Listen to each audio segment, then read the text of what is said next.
This is VSiN, the sports betting network. The numbers told the story, they always do. It's one of those idiots who believe in analytics. This is a numbers game with Gil Alexander on VSiN. Good Thursday morning to you. It is a numbers game at VSiN, the sports betting network, VSiN.com, Game Plus, iHeartRadio, YouTube TV, and of course, SiriusXM channel 158. I almost forgot the number just now. Yeah, it's Gil Alexander. That right there is Kelly Bidlin coming on the heels of By the Books, where he just was talking Ryder Cup with Jensen, Dave, and the boys. Yep. Fun chat with those boys as always. Yep. We were talking to Dave during the break. I don't know about you, but I feel like it's okay if you got to go sometimes on the phone or whatever, right? It's just like, bye, see ya. But as long as you add I love you at the end, it's fine. Everything's covered, you know? So it's shut up, Dave. Love you. It's good strategy. Good. Listen, we're already actionable information on the show today. Tim Murray will join us to talk college football later.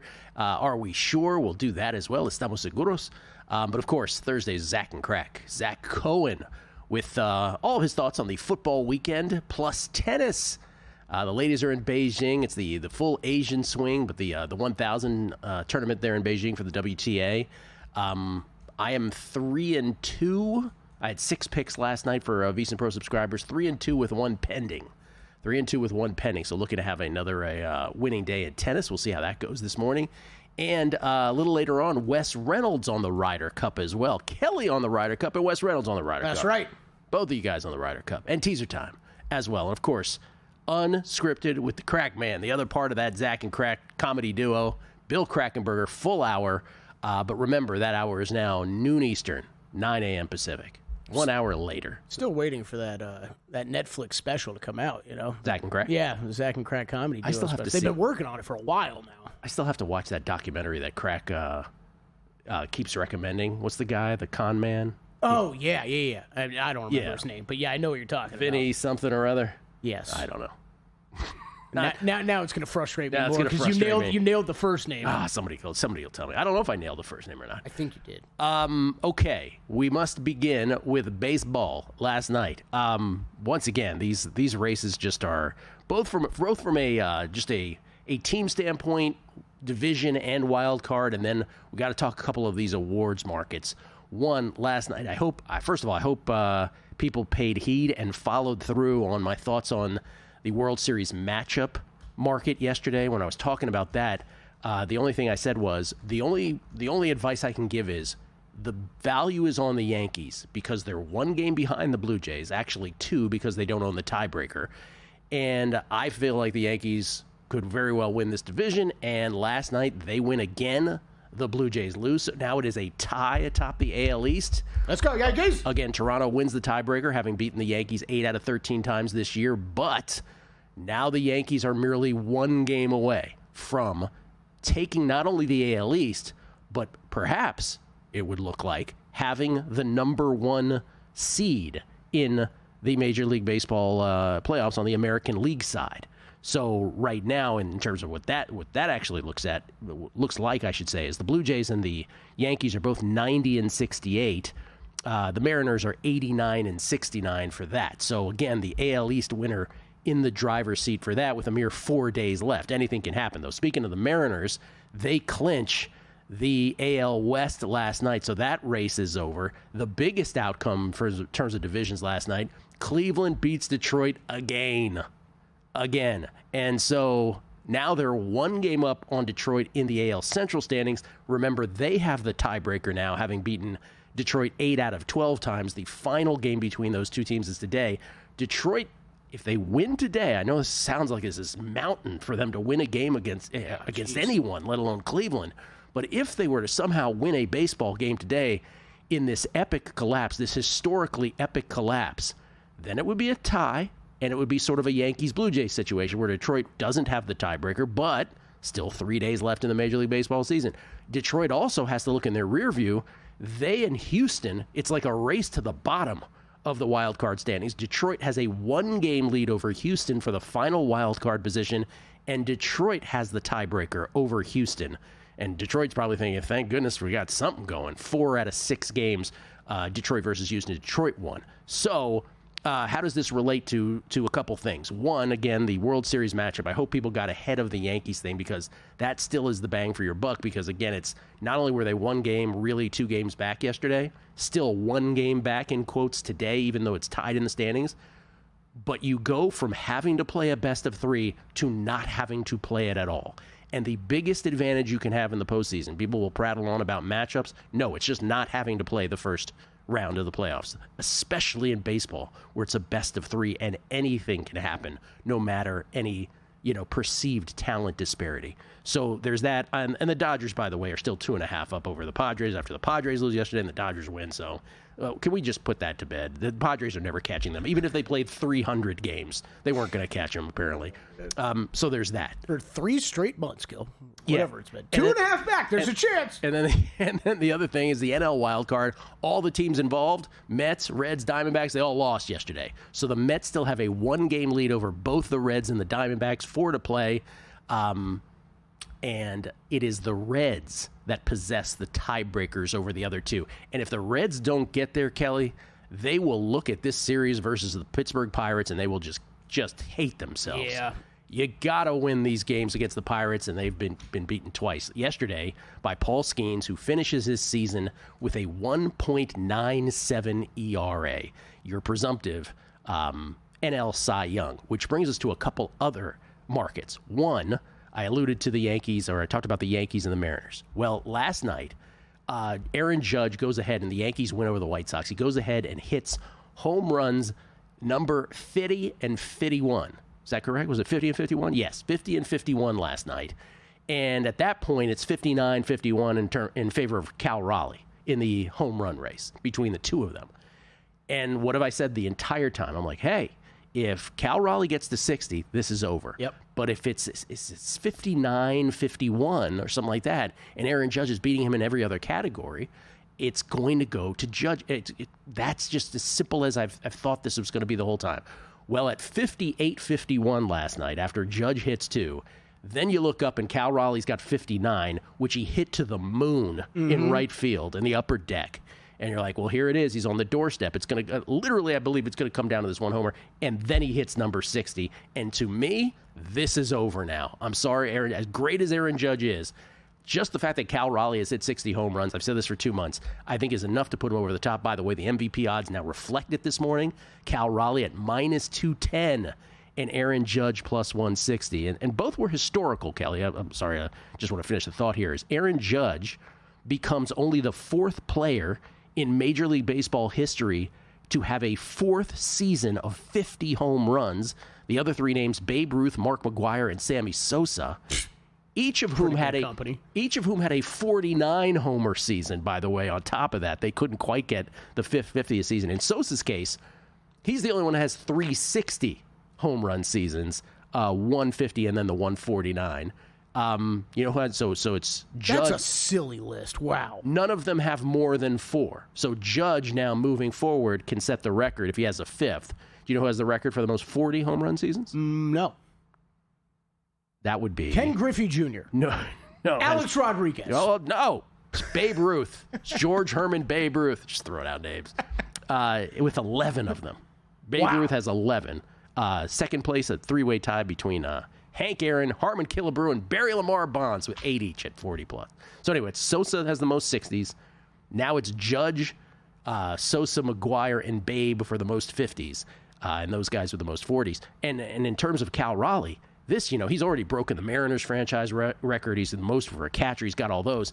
But now with, 4 games left in the season, is it 4 or 3 for the Mariners? I believe it's 4. Yeah, they have 4 games left in the season. Right now, remember, Aaron Judge, AL record 62, Roger Maris 61, asterisk. Remember the asterisk because he only played 154 games that year. So that's what he's chasing now in these final 4 games. Can he get to Maris? Can he get to Judge? Can he break him and set the all-time record? He's winning the MVP in my opinion. The more interesting one perhaps is the AL Cy Young because, look, Tarek Skubal was the presumptive winner. Presumptive schmesumptive. Because, remember, he had the game the day before yesterday, where he had in 1 inning, He had the error when he tried to long snap the baseball through his legs to first base. Yep, bold strategy. Then he had a balk, and he had a wild pitch. Not only, and he almost killed David Fry on top of that. So, okay, it didn't look terrible in the box score, but he made all those errors on a big stage. Last night, Garrett Crochet for the Red Sox, what was the one thing that he could do to make this a question mark was throw a gem. And a gem he did throw. 8 innings pitched, didn't give up an earned run, 3 hits, 6 Ks, 0 walks. And so Garrett Crochet, remember, I go to Tom Tango's Cy Young tracker, 32 of the last 38. He has predicted correctly eventual Cy Young winners in the last 19 years, AL and NL. Well, guess what, Kelly? Innings pitched divided by 2 minus earned runs, plus strikeouts over 10 plus wins. That's his formula. It's very simple. No advanced stats needed. Garrett Crochet took a lead last night in the Cy Young tracker. 87.2 to 86.8. And Garrett Crochet is sitting out there for AL Cy Young in double digits still. He's at 10 to 1. I think you can even find even longer than that. And I'll just say this. Tarek Skubal, depending on if Detroit needs that game on Sunday, and remember, Detroit's involved in the division and in the wild card looking back towards the Astros. If Detroit needs that, they may have to pitch Tarek Skubal on Sunday. So there might still be one final chapter in this. That's right. On Sunday. Should pitch him every day. But. That's where the AL Cy Young, so everybody who thought that was dunzo, I thought it was dunzo, right? And then Crochet goes out and throws the gem, and Skubal has that outing. So maybe not so done. So we'll see. Yeah, that's an interesting wrinkle too. If they've got to force Skubal in or whatever a little bit earlier just to clinch this, right? Ideally, if you're headed to the postseason, you want to set it up so Skubal pitches your first game. But if they need that game, got to run him out there. Yep. Kelly would pitch him every day. Yep. Coming back, the Cardinals and the Seahawks tonight. And which 3-0 is the most likely to go the furthest? Undefeated? That's next. If you're serious about football betting, VSiN's got your weekend game plan. Fridays at 7 p.m., it's the Circa Friday Football Invitational. Saturday morning, VSiN's college football tailgate show at 9 a.m., breaking down matchups, props, and big-time bets. Later that night, join the football contest show as the sharpest betting minds give you their picks for Sunday's game. And Sunday at 9 a.m., lock in with Mitch and Pauly on VSiN's Pro Football Tailgate Show. Your final stop before kickoff. Check out the full lineup at VSiN.com and join us on the Sports Betting Network. So, Pauly, have you had a chance to read the VSiN Daily yet? Yeah, came in at 3 a.m. What's Bill doing up that late? Well, rumor has it, it starts off with a 12-hour meditation session. Then he just pours himself over film and live TV, really focusing and taking it all in. Bill's in with the biggest insiders, talking trade secrets, strategies, the whole nine, absorbing the info. And then and only then can the writing process begin.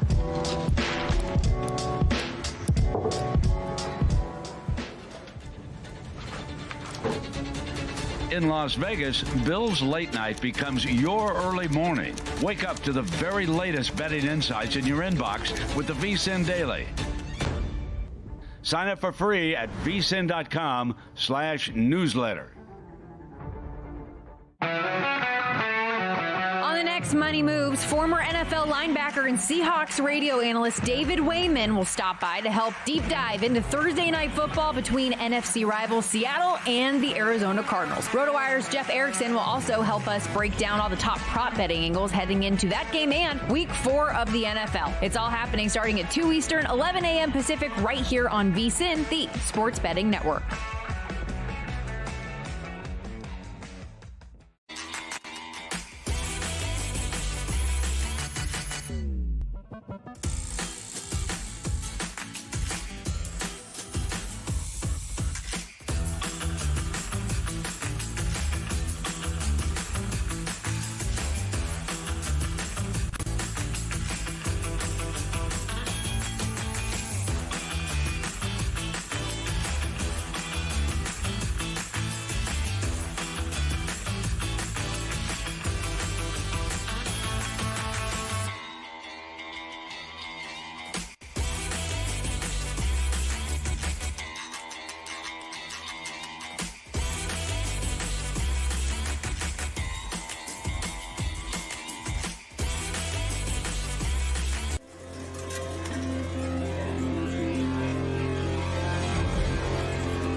Game on VSiN, the sports betting network. Want to bet smarter? I know you do. Start with Smarter Insights. Right now you can check out college and NFL betting hubs available for every game. Zach Cohen's Seahawks Cardinals Thursday night preview tonight.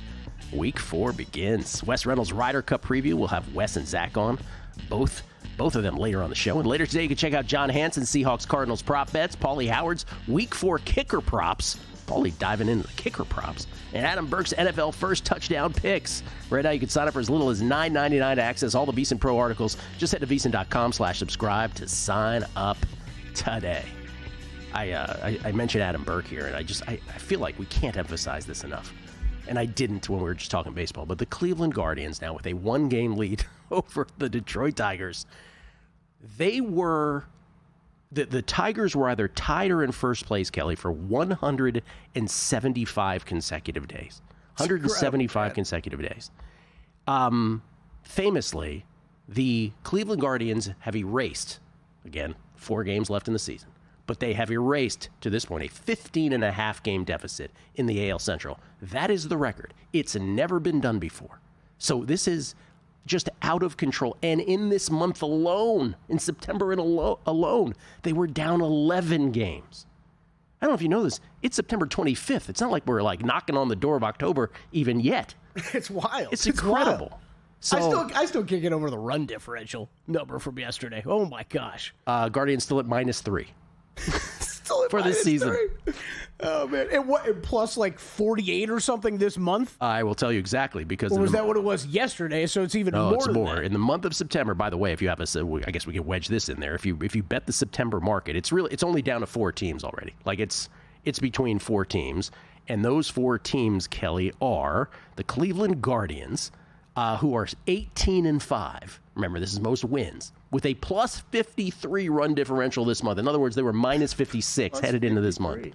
The Mariners are 16-5. They're at plus 51, so they really, with a big win yesterday against the Rockies, they are very close in run differential. Remember, the tiebreaker, if you did this at Circa, is if they tie in wins, it's fewest losses followed by run differential. Phillies and Yankees almost mathematically eliminated from this. So it'll be a 2-team race, probably lickety-split here for that. So there you go.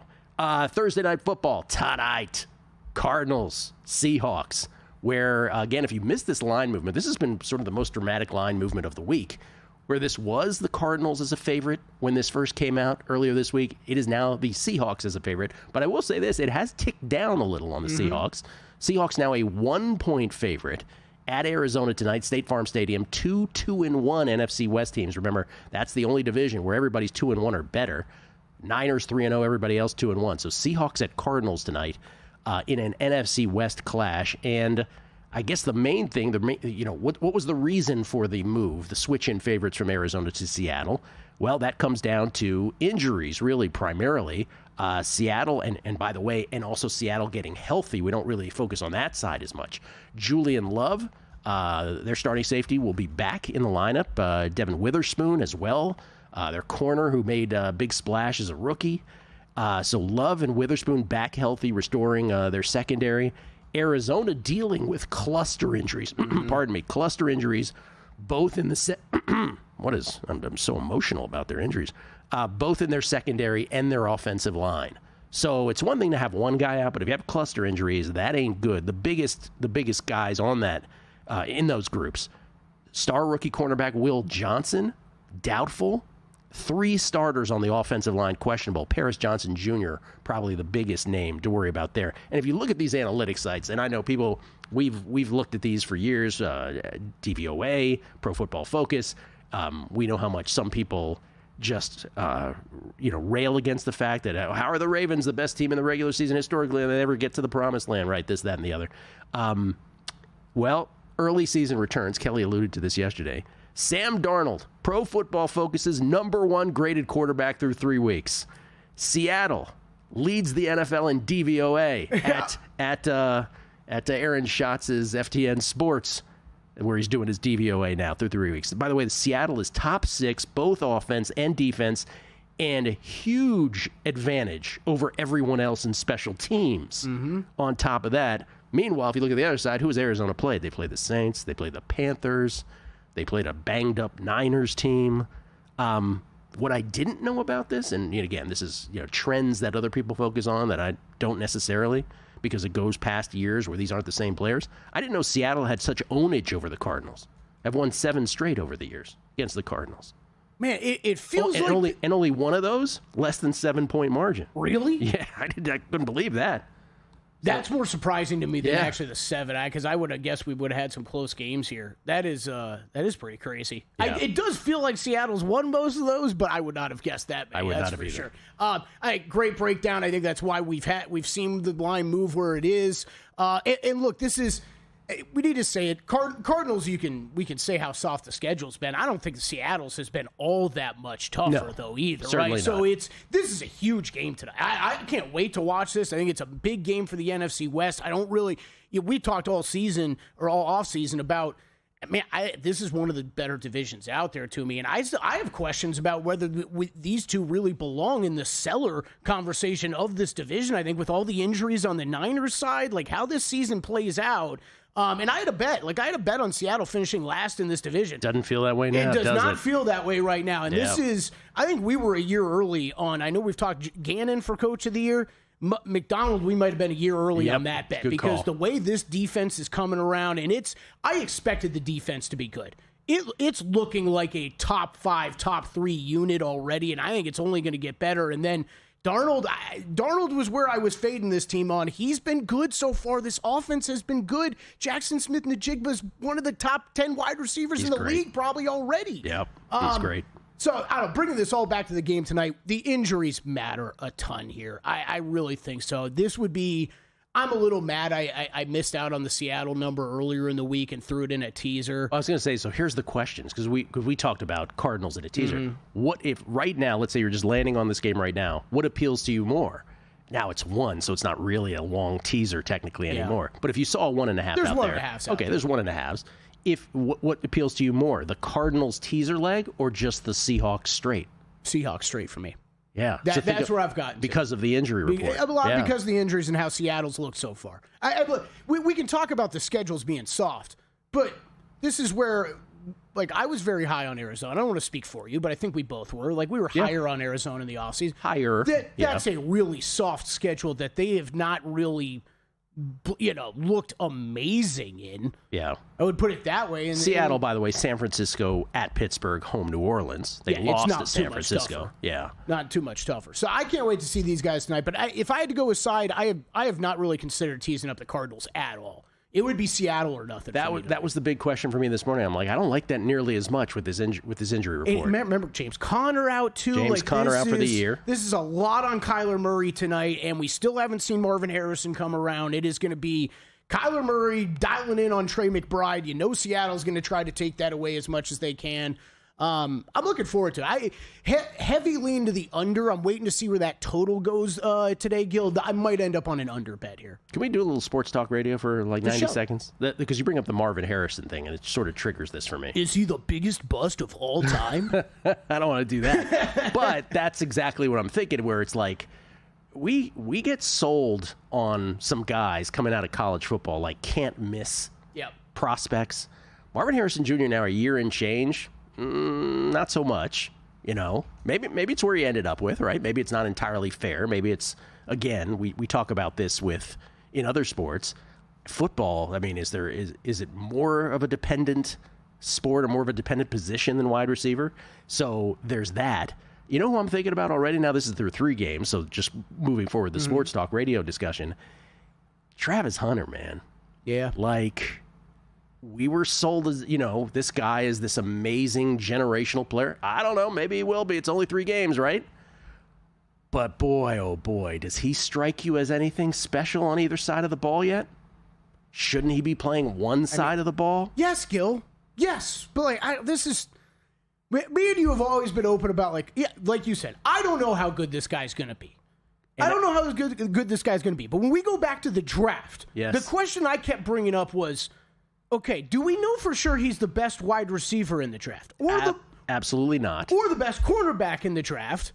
Maybe, I don't know. But you're drafting him that high because of what? The combination of the two, and it's so much to ask this guy to go out there and do this in his rookie year. So I don't even know if at the end of the season if we're going to know how good Travis Hunter is. Yeah, and maybe just play him on one side of the ball. That's all I would. That's what I would be doing. I don't know. I don't wait. Forgive me for the stray into that, but I think about these things a lot. Which is, if you watched him trying to check Jamar Chase, you're like, oh God, no. Yeah, like, no chance. Man versus child. Yep. He had a couple penalties. And again, he went to Colorado. This shouldn't be all that surprising, right? Mm-hmm. You're not playing that competition on Sundays. Anyway. The Marvin Harrison one's getting tough, too, because if you hear him in press conferences, you can tell it's getting to him real bad. Almost feel bad for him. We assumed in our Cardinals breakdown in the offseason that would get better. Yeah. We'll see. It's only 3 games, but we'll see. We'll come back. 3-0 teams who go the farthest, and Kelly country clubbing on the Ryder Cup next on A Numbers Game. There's no better time to join VSiN Pro. Right now, get started for just $9.99 for your first 30 days, or save 50% off with an annual subscription. As a Pro user, you'll get our newly updated NFL betting guide, as well as the college football betting guide, the ultimate playbook packed with expert picks, team previews, and best bets. Plus, you'll unlock exclusive features like real-time betting splits, daily best bets, and full access to the VSiN Watch app. Don't miss out. Head to VSiN.com/subscribe and join us on the Sports Betting Network. Get your edge this season with VSiN's College Football Betting Guide, exclusive to VSiN Pro subscribers. It's packed with 136 team previews, preseason top 25 rankings, and best bets from our experts. Pro subscribers also get the NFL Betting Guide, daily best bet emails, exclusive splits, and full access to our premium betting tools. Sign up now at VSiN.com/subscribe for just $9.99 for your first 30 days. Or save 50% with an annual Pro subscription and join us on the Sports Betting Network.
This is VSiN, the Sports Betting Network.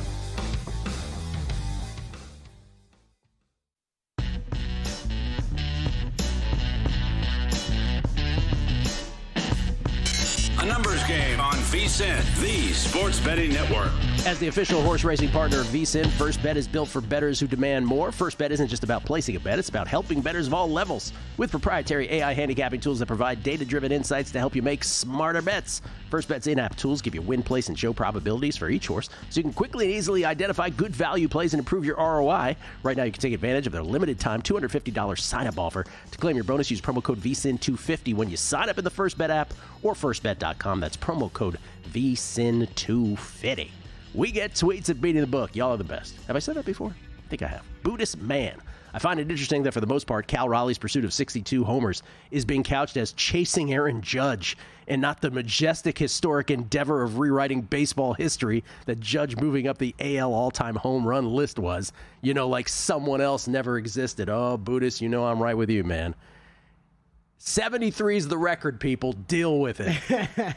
The man had a bat.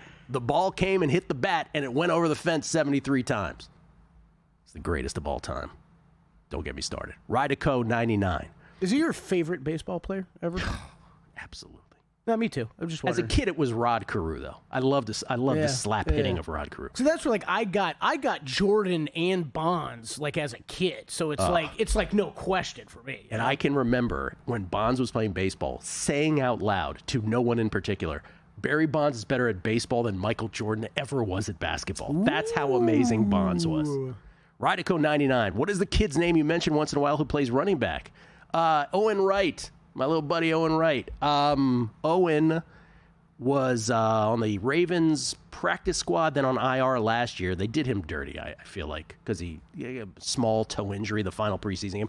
He led the league preseason week 1 in rushing this year, and with Tampa Bay, let him go, and now he's out there. Just out there. That, man, by the way, that's such a tough, we're always rooting for him. That is such a tough life. Greatest kid ever.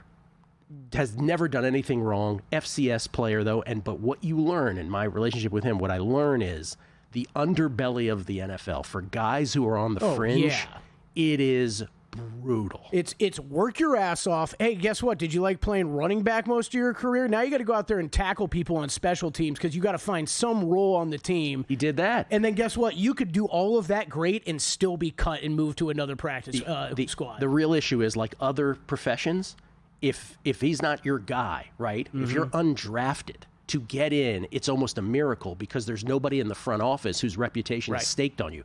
But a 5th-round draft pick, we'll give him every chance there is, even if he messes. Anyway, it's a whole thing. But thank you for asking, Ryder Cup. Jesse Welch, even if Judge gets 56 and Cal doesn't hit another, it'd be incredible, but definitely not impossible. So you're saying 60 to 56 ought to sway it back to Judge? I just think 60 is this stupid number that people won't be able to ignore. And as Kelly mentioned the other day, maybe there's some fatigue. Maybe the stupidest thing in the world. Dude, we've given it to Judge before. Let's give it to this guy. If you want to go with the lazy Kelly narrative angles on who wins these awards, it's Raleigh and then it's Scooble.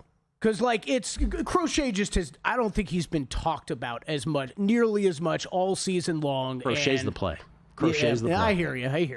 Jacob Ellis, Wapisi Capital, the guy who came up with all our animations through ChatGPT, says, excellent job on ESPN Bet Live yesterday, Gil. You're the perfect representative for our little cottage industry. Thank you very much. Made the big time. That's right. I finally made the big time.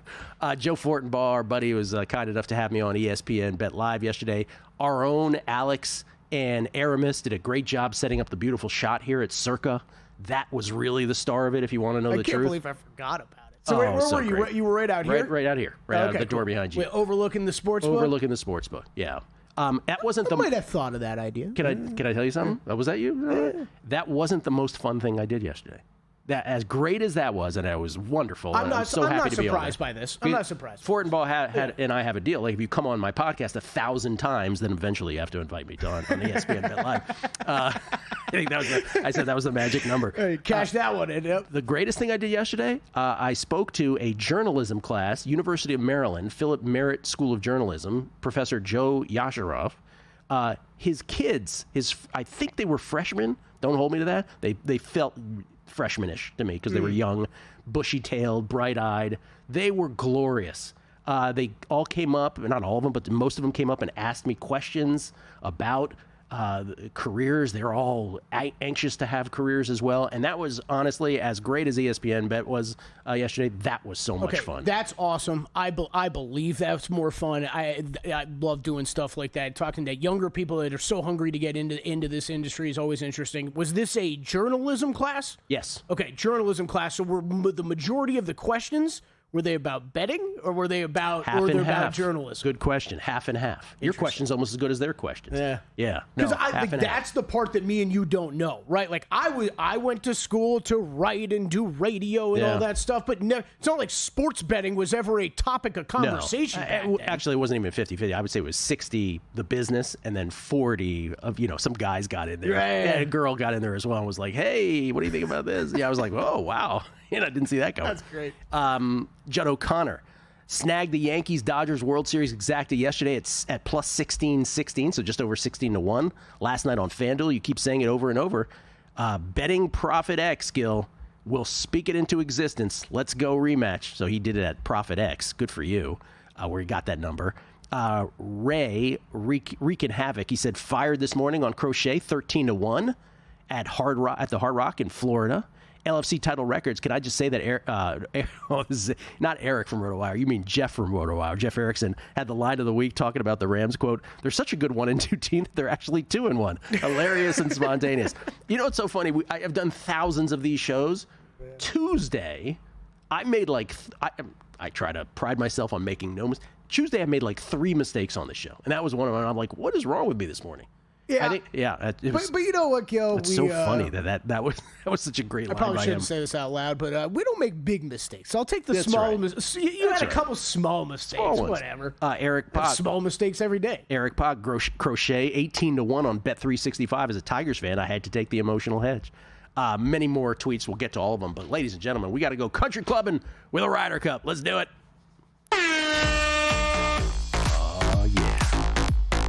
When we don't hear the music for a while, I forget how great it is. So great. Just kind of want to move. Still want to know what these people are drinking. Apparently, though, someone who doesn't drink made those drinks up for the B-roll footage. I speak as a man who's 1,000 years old, but don't you need some enhancement to enjoy that music? Don't you? Well, what kind of enhancement, Gil? I don't know. I don't know what you kids are doing these days. What do you got? Ryder Cup, let's do it. Man, where do you want to start, Gil? This is, we could talk for 30 minutes. We don't have 30 minutes. Podcast is out there. We talk about the course. We talk about the teams, everything, long shots. Go check it out. Where do you want to lead me? Because you want me to just roll through bets here? I know I usually take the lead here, but the Ryder Cup's a little bit different. Well, yeah, format. We have foursomes and best. So we have best ball. Yep. And on Friday and Saturday. Correct. Tomorrow and Saturday. Doesn't start till tomorrow. This afternoon we will get pairings for the first day. Okay. So that's important if you are, most bettors are going to hold back bets till we know what the actual pairings are. Foursomes, meaning alternate shot, and 4 balls, meaning better ball matches on Friday and Saturday, and then 12 singles matches on Sunday. Correct. 14.5 is where you need to get to. 14-14 is the tie. Yep. There's the market to win it without the tie involved. There's just Team USA versus Team Europe. And then there's the market to lift the trophy, which basically gives you tie protection. Yep. Okay. I did bet Europe. I bet it on the 3-way. I bet plus 180 right here at Circa behind us. I think plus 170 is still a good price. I said it yesterday, though. I don't know that not that I've really seen this move too much in the past 2 days.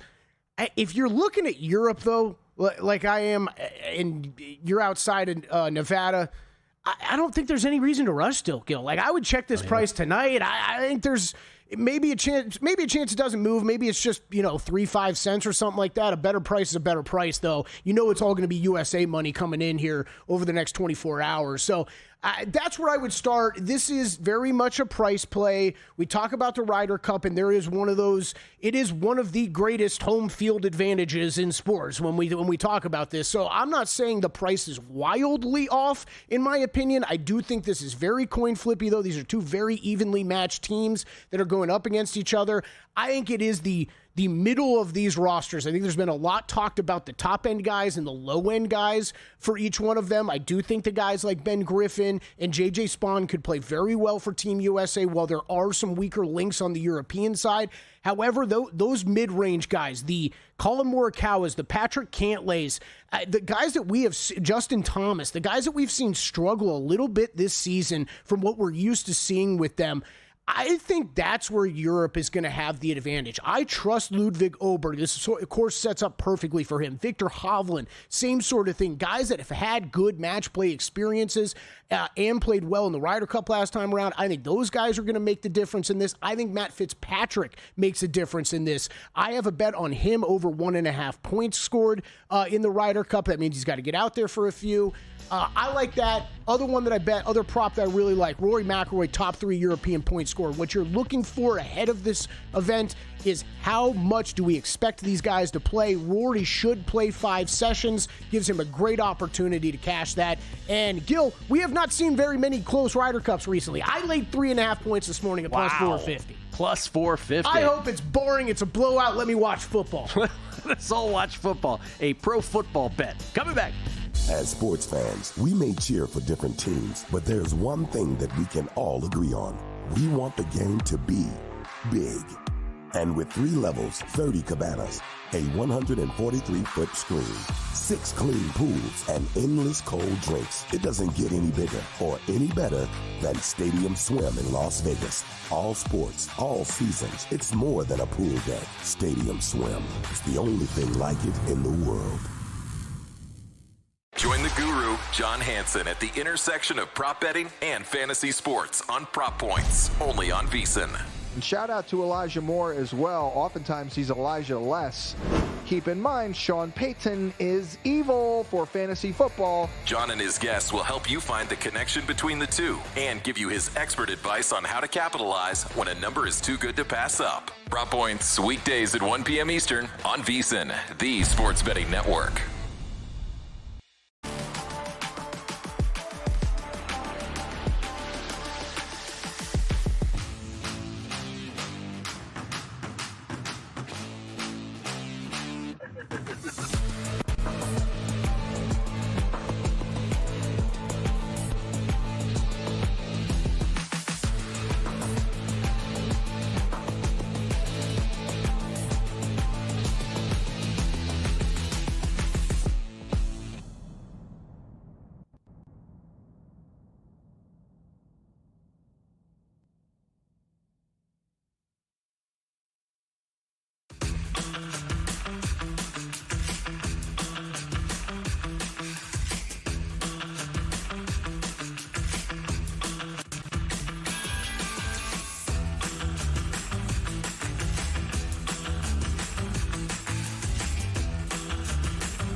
Numbers Game on VSiN, the sports betting network. Thursday Night Football calls for sharper odds, and Brocco delivers. NFL spreads every Thursday, minus 103, minus 103, beating the industry standard, giving you better long-term ROI.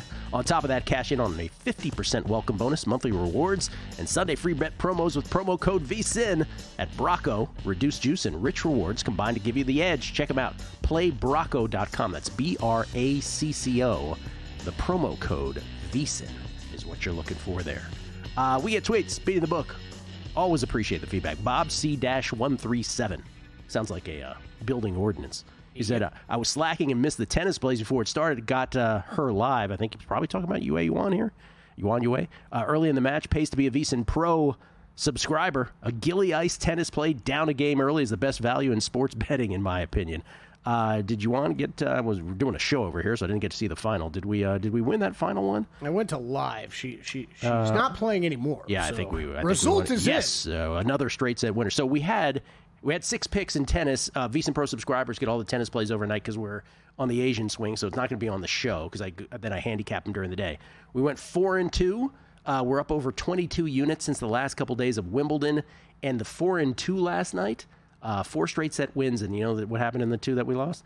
We lost the tiebreaker in the first set. It's amazing how the mental collapse happens right after that. So 4-2, another winning day. Ray in Texas. Hey, Gil and Kelly, would you rather have Livy Dunn or the greatest nickname in sports, the Big Dumper, and go down in history as the best season a catcher has ever had? Oh, great question. That is a great question. I'm going to go Big Dumper.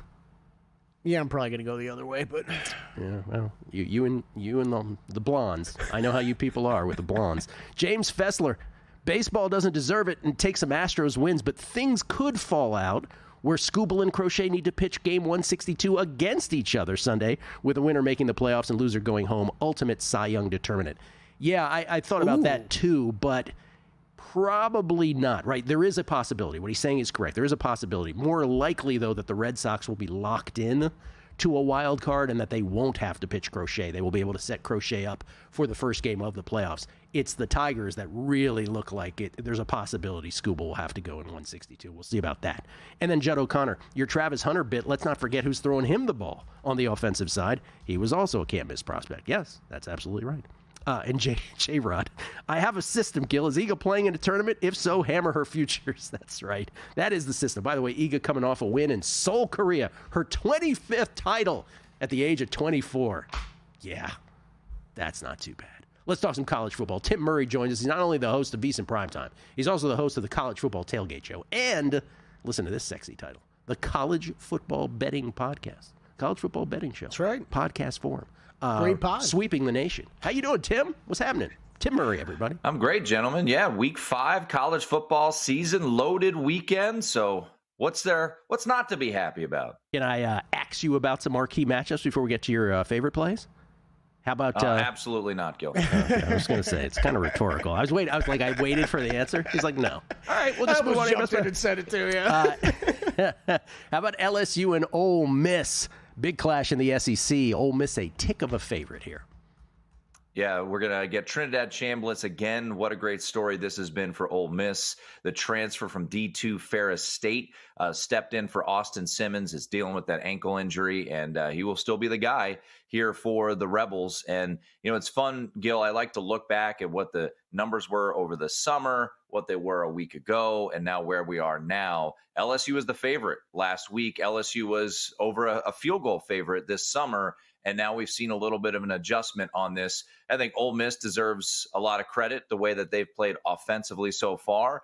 And you got to have concerns about this LSU offense. You know, Garrett Nussmeier's kind of had to do everything. They're dealing with some injuries at some of the skill position players as well. So it was at pick at Circa a couple days ago with Ole Miss. I took a little bit on it. Not my favorite play of the week, but I will be on Ole Miss here. And, you know, it's one of those kind of situations with LSU where, all right, we were all kind of singing their praises after the week 1 win at Death Valley over Clemson.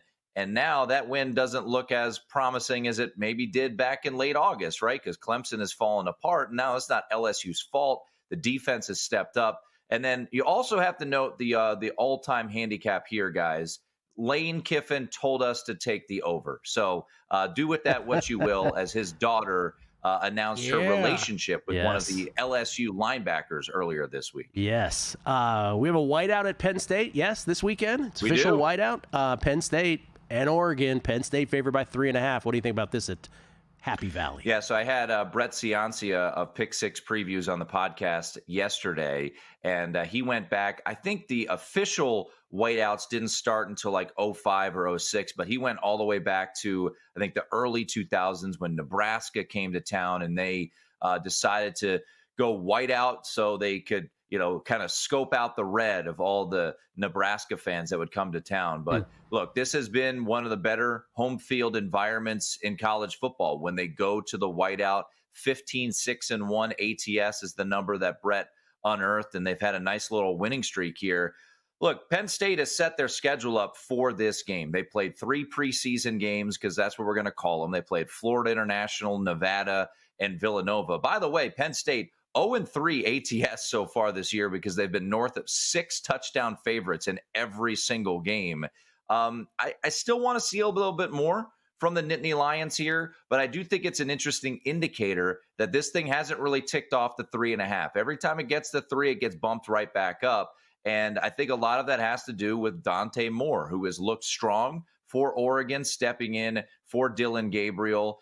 He sat behind him a year ago. Dante Moore, the former 5-star recruit out of the Detroit area, started his career at UCLA, and he's looked the part so far, but now you're walking into one of the most challenging environments in all of college football. And early on this year, guys, we've seen some of these younger quarterbacks in their first real true road environment struggle. And I know Oregon did go on the road to, daunting Lake Michigan to take on Northwestern, where the Purple Cats got a late backdoor cover. But I don't have a play on this one. If I had to, I'd probably lean a little bit Penn State. But I will say this, Gil, and you guys know this as well as anybody. Look at that time slot, 7:30 Eastern. It's the primetime game. This is going to be an opportunity to bet it in game. But pre-flop, I think I would have to look Penn State. But I don't have a strong side on this one just yet. Yeah, and running concurrently with Alabama, Georgia, where Georgia's a 3-point favorite. So we get the 2 marquee matchups at the same time. Yeah, that one.